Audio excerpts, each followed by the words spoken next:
Al, could I get a loan of $1,000? What? Why would I say yes? Why wouldn't you say yes? You say yes then. Yo, I really want to smack Moose in his fucking face, bro.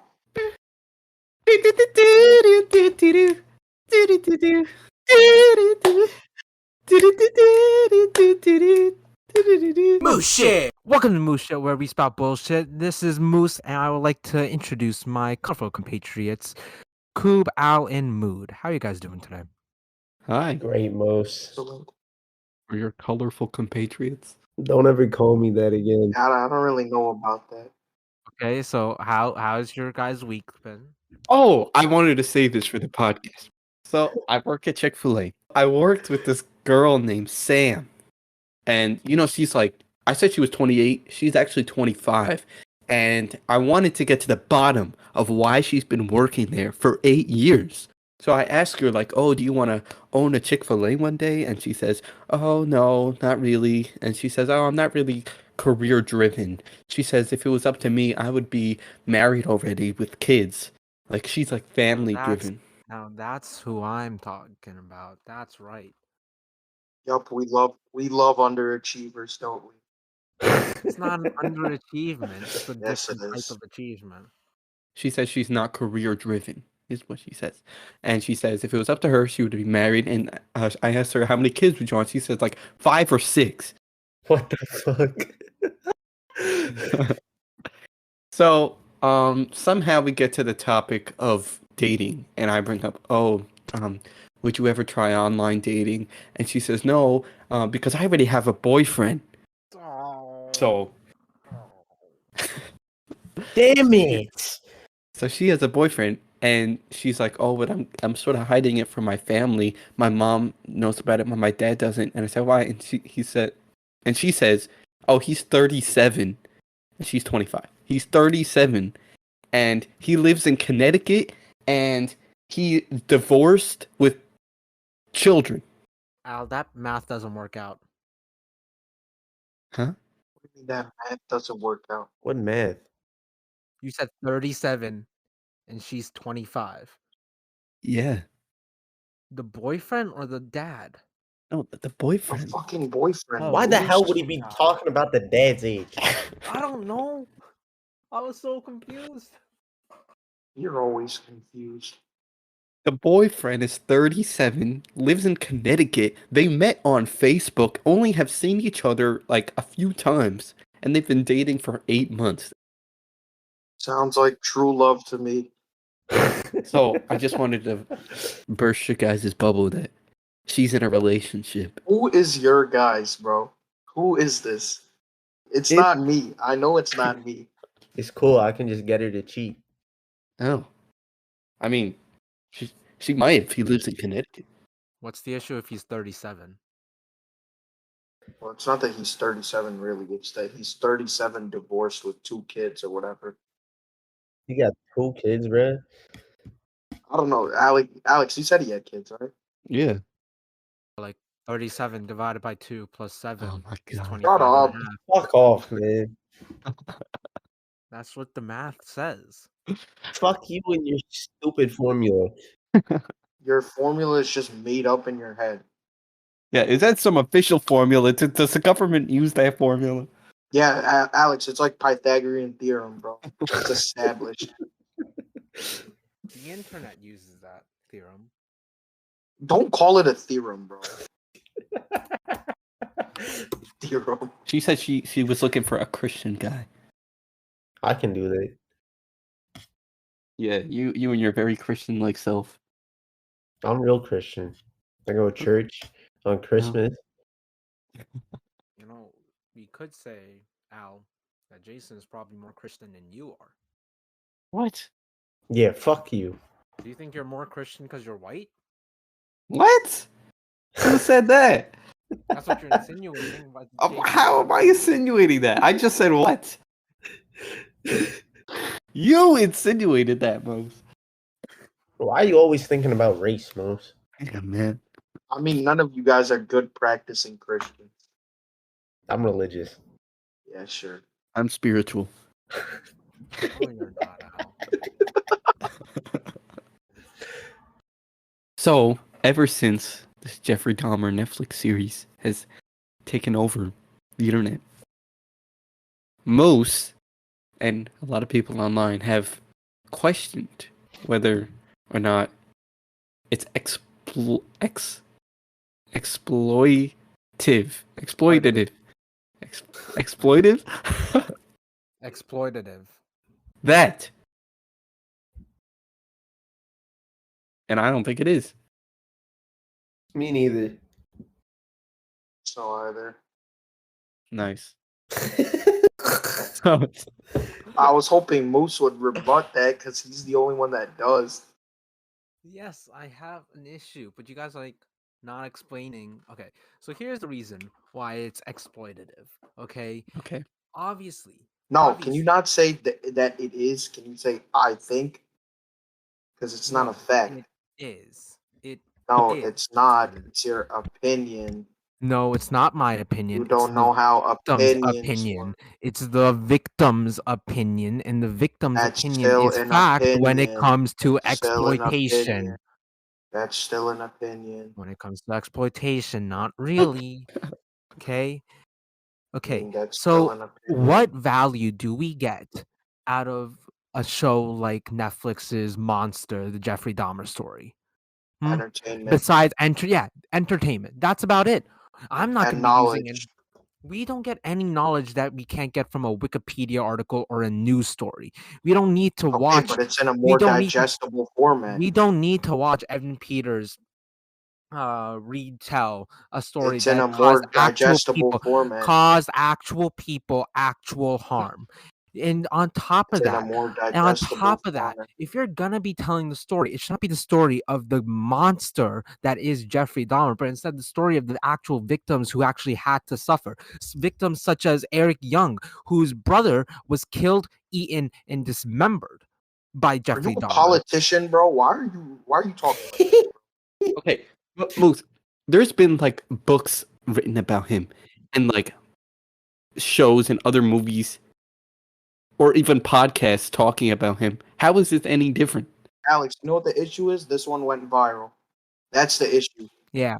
Yeah. Not viral, but what I'm talking about is that Netflix decided to tell the story.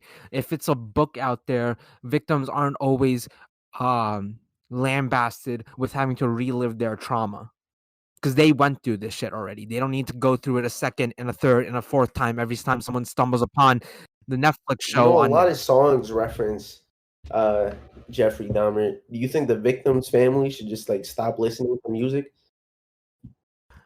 I think the victim's family should be able to have authority over how their stories are told. I think they should be the ones who are able to say that, because when the most important thing, the most dangerous thing that a perpetrator can do is take away freedom from the victim. These victims didn't have the freedom, the choice, or anything. So when they are now that choice is being taken away again because Netflix said, "Oh, I need another show because Squid Games is finally over." What game? It's not their story. It's like they don't own the story. That's the difference. So Netflix has a right to like tell the story. Yeah. And in the knowledge thing is a perfect point because people these days don't read Wikipedia pages. They would rather watch a Netflix show. So if somebody that didn't know about Jeffrey Dahmer watches the Netflix show, they could see like and know about his whole story. No, because so Eric Young, I think it's Eric Young. I have to look this up later. But they said that they did not appreciate the fact that their victim testimony was being used in a show that they had no say over. And let me make this clear. A victim is a person harmed, injured, and or killed as a result of a crime, accident, or other event or action. These people were harmed when their families were taken away. They are victims. They should have. They're like indirect victims, man. They're not direct victim, but the show isn't even like glorifying him, nor is it making fun of the victims. If anything, it's like telling their story and saying how horrific it is. Like people aren't laughing at the victims. If anything, they're No, sympathetic towards Alex, them and feel that's what sorry for they're them. not telling their story. They're telling his story. They're telling his story, but Yeah, so like telling their stories would be like what Moose said. Like if you followed the like victims' well, they life. did for some of the deaf guy had a whole episode dedicated to Yes, him and his I family. understand. I understand that what's the deaf guy's name, Al? I don't know his name. But I thought this was educational and telling the victim's story. So what's the deaf guy's name? Most. What does me knowing the deaf guy's name help Because the that's the family? entire point. That's the entire point. You're not trying to tell the victim's story. You're trying to tell the story of Jeffrey Dahmer. You know his name pretty well, but you don't know the actual people who suffered in it. So So it's not even them that. So it's not even them that get anything. They get literally nothing out of it because they already know the story. So they're not getting any education. It's not entertaining for them to see their family get killed, and they're not also so their it's family also not doesn't get for them then. to be. Their family So it's also not doesn't get. for them. So then why tell the story? Is all media meant for everybody? Most. That's the dumbest shit ever. So then that's not meant for them. Someone's personal life is not something that the media That's needs not to their exploit. personal life. That's not their personal life. It is Most. their personal No, life. it's not their It's personal their life. It's family, his their personal life. personal life. It's his personal life. Most, do you know the victims of all the school shootings that have ever happened? No, of course not. Does anybody know the names of the victims? No, but it's still important that we know when it happens, how it happens, where it happened. And it's interesting. Even like there was a video going around where they released the interview tapes of, I think his name was Nicholas Cruz, who was the Columbine shooter. And he He was was saying, not the Columbine shooter, you idiot. oh, sorry, not Columbine, Parkland. Parkland. Parkland, not the Columbine. But he was saying about how, oh, he sees demons and everything. People aren't laughing at him. They're questioning his morals. They think he's dumb. No, No yeah, one is, that's the whole thing. Everybody, like all the interview tapes, everybody was like, he's faking it. Like this guy's yeah, pathetic. All that shit. but Like it's that was still important that we know what happened. Like, would it be better if we just didn't know about school shootings that happening because we don't want to make the shooter known? No. I'm not saying not to know about Jeffrey Dahmer. I'm not saying not to know about these shooters. I'm just saying to make an entire Netflix show for entertainment. Let me make this clear. This is not some sort of edutainment thing. They're not trying to educate you. It's an entertainment first and foremost. why is it one or the other? Why can't it be both to entertain and educate? You're saying it's not to educate. Yeah. Well, that's I your didn't know opinion. pretty much anything about Jeffrey Dahmer There's a before the lot of Netflix people show. that knew nothing about the Jeffrey Dahmer case who know like the whole story now. I'm still disgusted by him. Yeah, it was entertaining. I'm still But disgusted by what he did you did. learn something from it, Alex? Yes. Education. These families do not care if you learn anything about it. These families do not care if you feel disgusted about it. They still have to relive this because it's called PTSD. They have to And actually. don't watch it.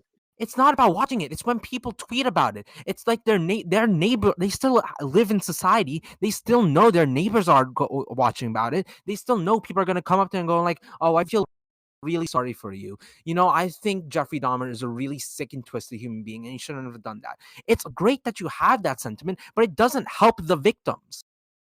Yeah, neither does not knowing about it anyway. Not knowing about it does help it because it doesn't bring it up for them. All the people that watched the Jeffrey Dahmer story and that learned from him, like learn from it, I mean, like about his story, like that's just not valuable at all then, right?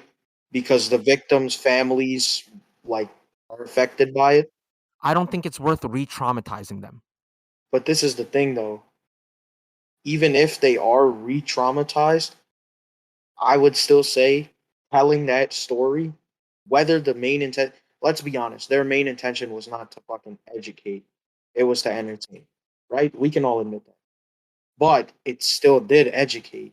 And if you think about it, it educated, at this point, it's going to become like the highest grossing or like most watched Netflix documentary. So So I think we're at an impasse here because I don't believe that it's that valuable. I mean, the way that you're saying it is like you see no value in it. there's some value. I don't think there's enough value to warrant re-traumatizing them. But fine, we disagree about that. There's a second point to this though, and this specifically has to do with these true crime documentaries, not even documentaries. What would you call this? Series that cast monsters as charismatic actors. You have Ted Bundy's story that was played by Zac Efron, and you have this story by Jeffrey Dahmer, played by Evan Peters. Both of these stories have attracted a very weird, troubling audience saying, you know, I sort of do see how Ted Bundy and Jeffrey Dahmer were sort of romantics, led astray by their emotions in society. Who says that, bro? Who says that? I have not seen. I've been on Instagram, Twitter, TikTok, all the social medias. I have not seen one person. The closest thing I've seen is people being like, Jeffrey Dahmer got moves, and they're showing that stupid little dance he was doing in the So club. yes, I want to make this clear. This is not the vast majority of the people who watch the Moose, show, then you but can't it make is. a point on it There then, is a bro. point about it though. No, Moose, because you're taking such a small minority. Because no, it's not just this. It's not just this show. It's also the show The Watcher, But it's a minority that's so minuscule, which bro. invites dangerous people to go up to victims in real life and tell them how they're wrong for casting people like Jeffrey Dahmer, like Ted Bundy, like the guy from The Watcher in a bad light. Especially The Watcher, which was taking place in New Jersey, and people who were living in that town. Was it Westview?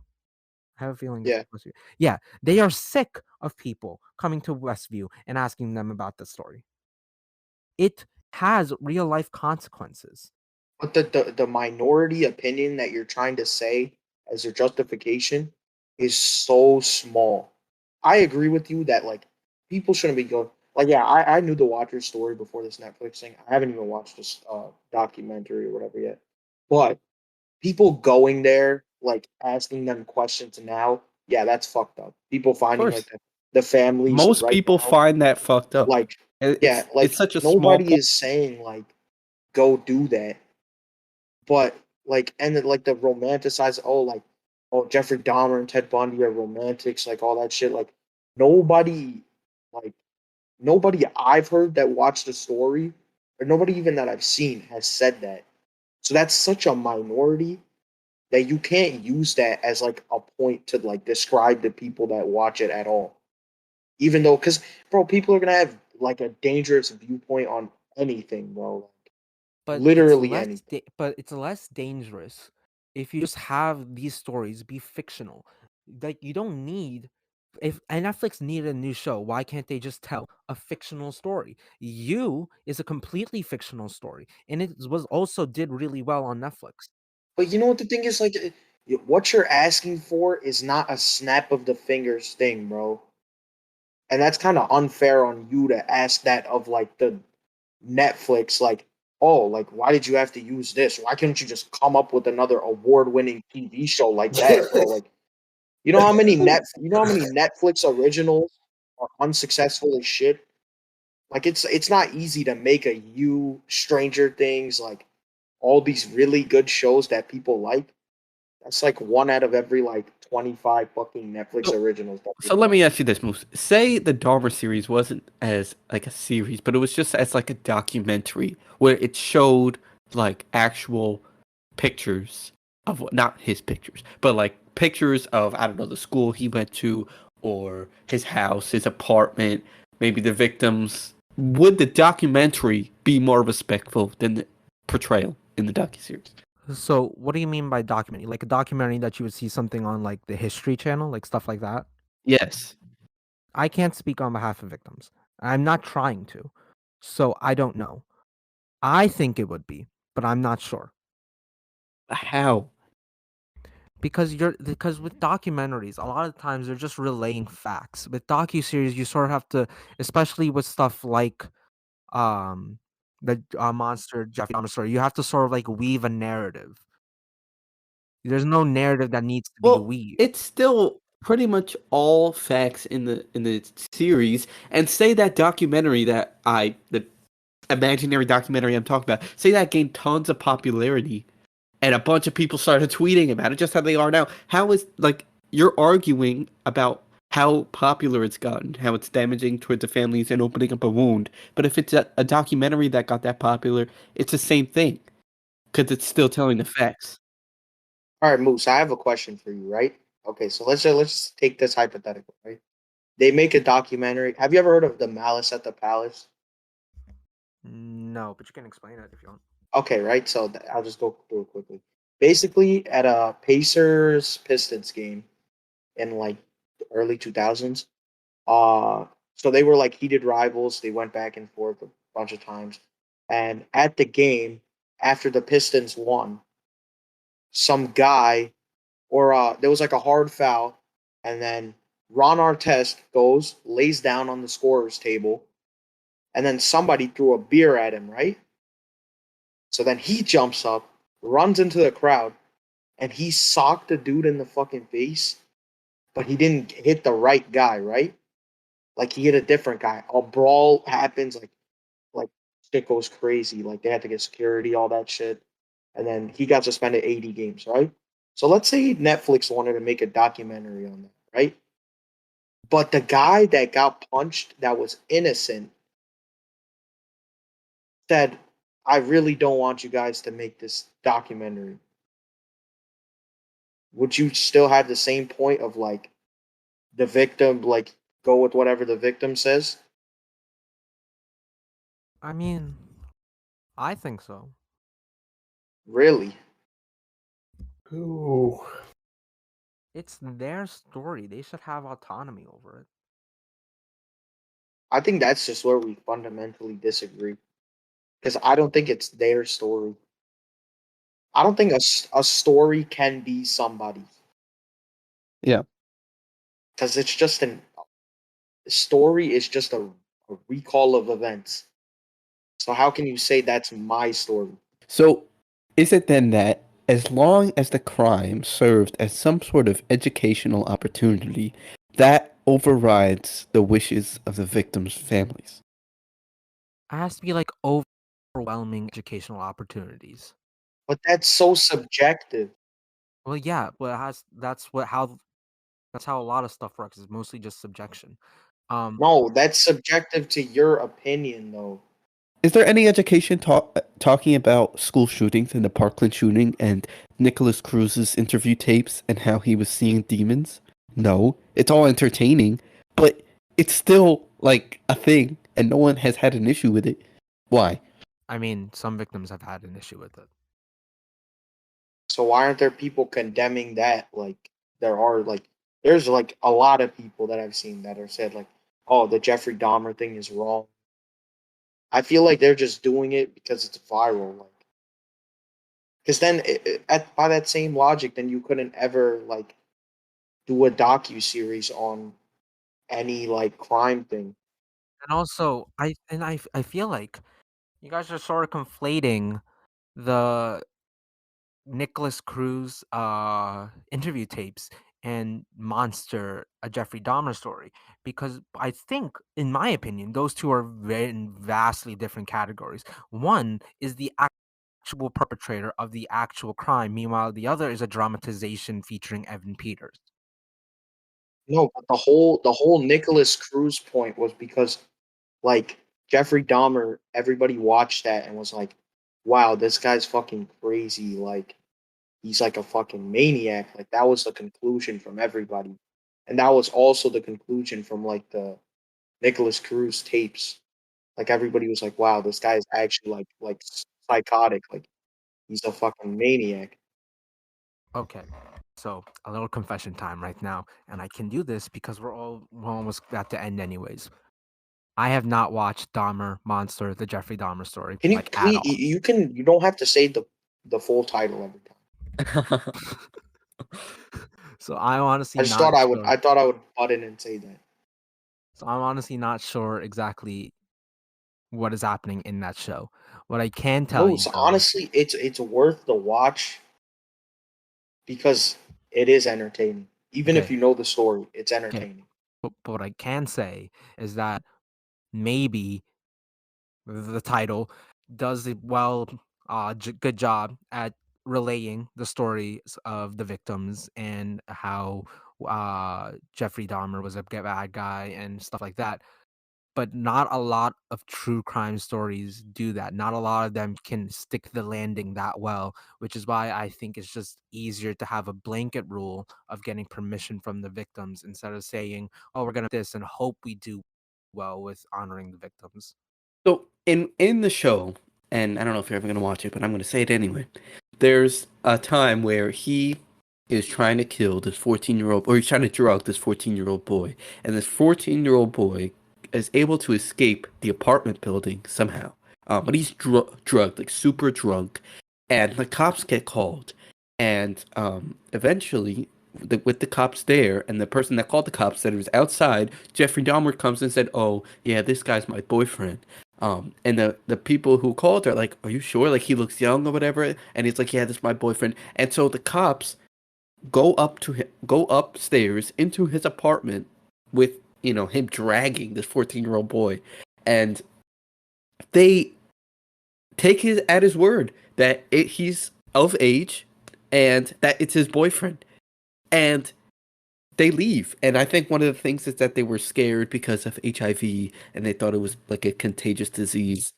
And everybody who watches that, every normal person watching that, thinks those cops are, bad to say, they are stupid, right?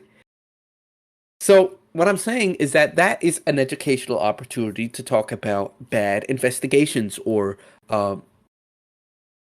bad policing in that area, or other ways could be like bad forensics or wrongful convictions or something. Like, It also shows like the environment around like the whole case was like the reason he was able to keep doing what he was doing was because of like constant like missteps from the police. So it's important to like highlight that. And I Yeah, feel like and watching that scene, it gets highlighted very well. Like they did that part of the documentary very well. I'm sure they did. However, I don't think the educational value of that specifically outweighs the needs and wants of the victims, because you can find multiple other examples of police just being bad at their job. Moose, what is an example of a need of a victim? What do you mean? You said the needs and wants of the victims. So the What n- is an example of a so need? the need of a victim not to be exposed to this since they might be so Is traumatized. that not a want? I think it would be a need because it's sort of a need to their mental health, and mental health is very important. I mean, but that's not for every single victim. No, it's That's not. just on a case by case It basis. is on a case by case basis, and that's what I've been saying to do, run it on a case by case basis. But then then you just go back to the point of you can't get like one family says no out of 17, and then what? You just don't include them. Yeah. Like what if the 14-year-old boy was the one family that said no, and then you miss out on that whole part of the show, and then there's just a massive hole in the story. Then sucks. I mean, that's just a stupid response, though. Look, it's Yo, that's I really want to smack Moose in his fucking face, bro. wait. so obviously, if this say that instead of what it is now, it was told from the family of that 14-year-old boy, and I think they were Laotian from Laos, I think that's a country.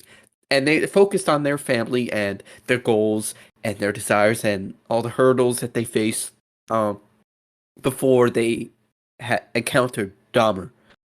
That wouldn't be as successful, nor would it tell the full story of Dahmer, Oh my god. Oh my nor god. would it No, be. Al, you just gave me the greatest idea.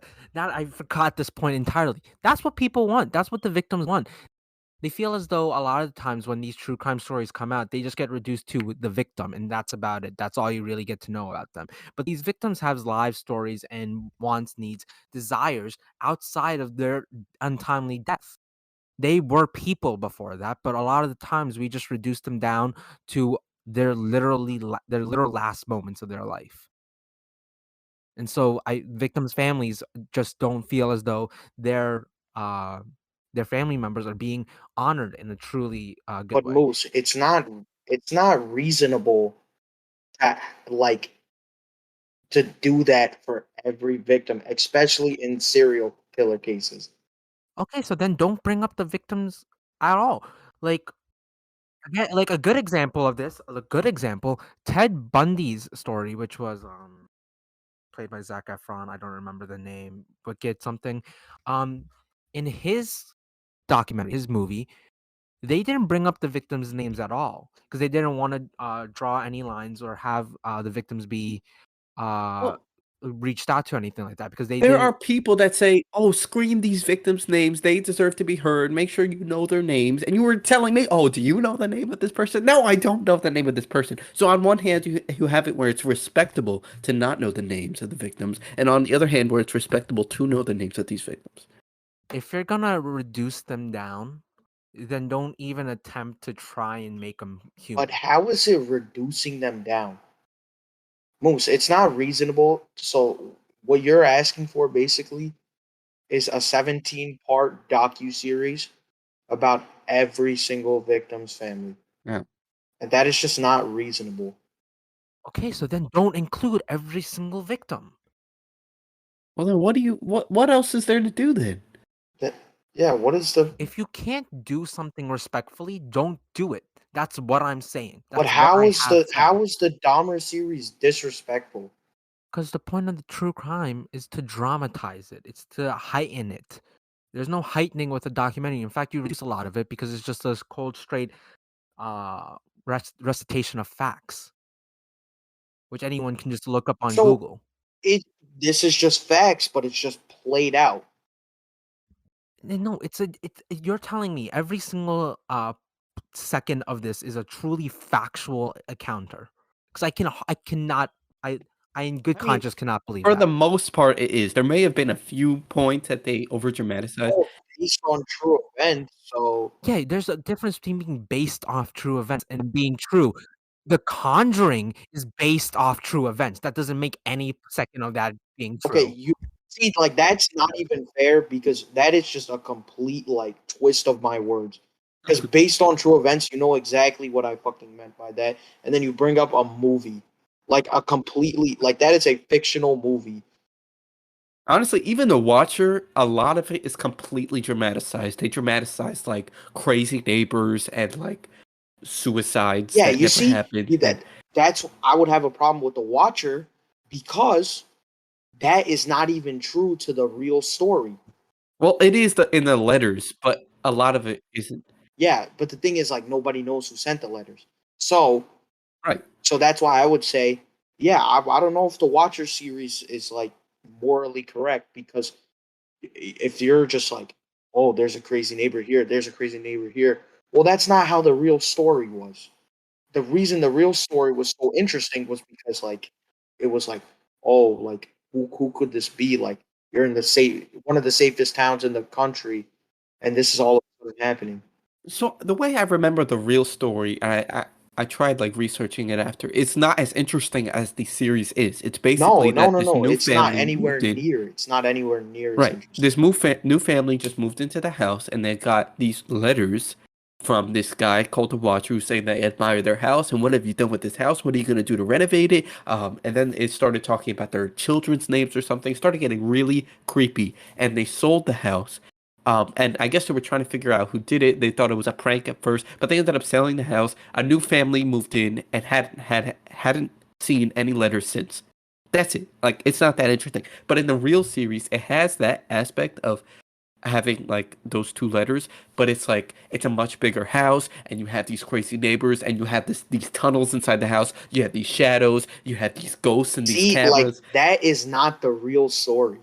Right, but the real story isn't interesting enough to make a series. So that's why I would say that one is just like that's fucked up because that's not the real story. You're not just like taking the real story and then telling a story about it. But there's no victims. I mean, I guess you can call the house owners victims, but they didn't die, right? They're still alive. I mean, yeah, but I would still say like that's pretty stupid then like to like take a event that happened and then just like add a bunch of random twists to it And like I but then mean, but that's completely different to the Dahmer story, which is they took the story and like pretty much like 95% of it is accurate to like the real story. But obviously, true crime is just like it's a human fascination, right? It's just addictive. That's why people like true crime so much. I mean, people like fictional stuff, but true crime is like a different level, especially if it's like researched and well told. Um, but I do think that there's an ethical way, and I think that's what Kuba's saying as well. Like, there's a respectable way to portray it, like including the victims' families, um, and including their names, which it did. Like don't show anything that was too graphic or violent, and it didn't. Like, it didn't have any gore or anything in the show.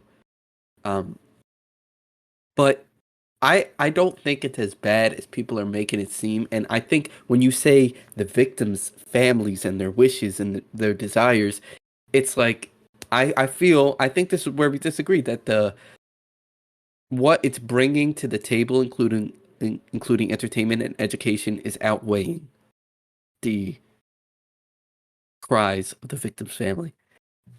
so that was a good point. Now, nice wrap up. Now, let us know down in the comments what you guys think about the whole situation with regards to true crime. Is it okay to tell the Jeffrey Dahmer story, or is it something that should be left up to the victims? Let us know down in the comments. Tweet at us at Moose Shit. Please remember to follow us on Apple Podcasts, Spotify, and subscribe down at the YouTube channel. See you later. Bye bye.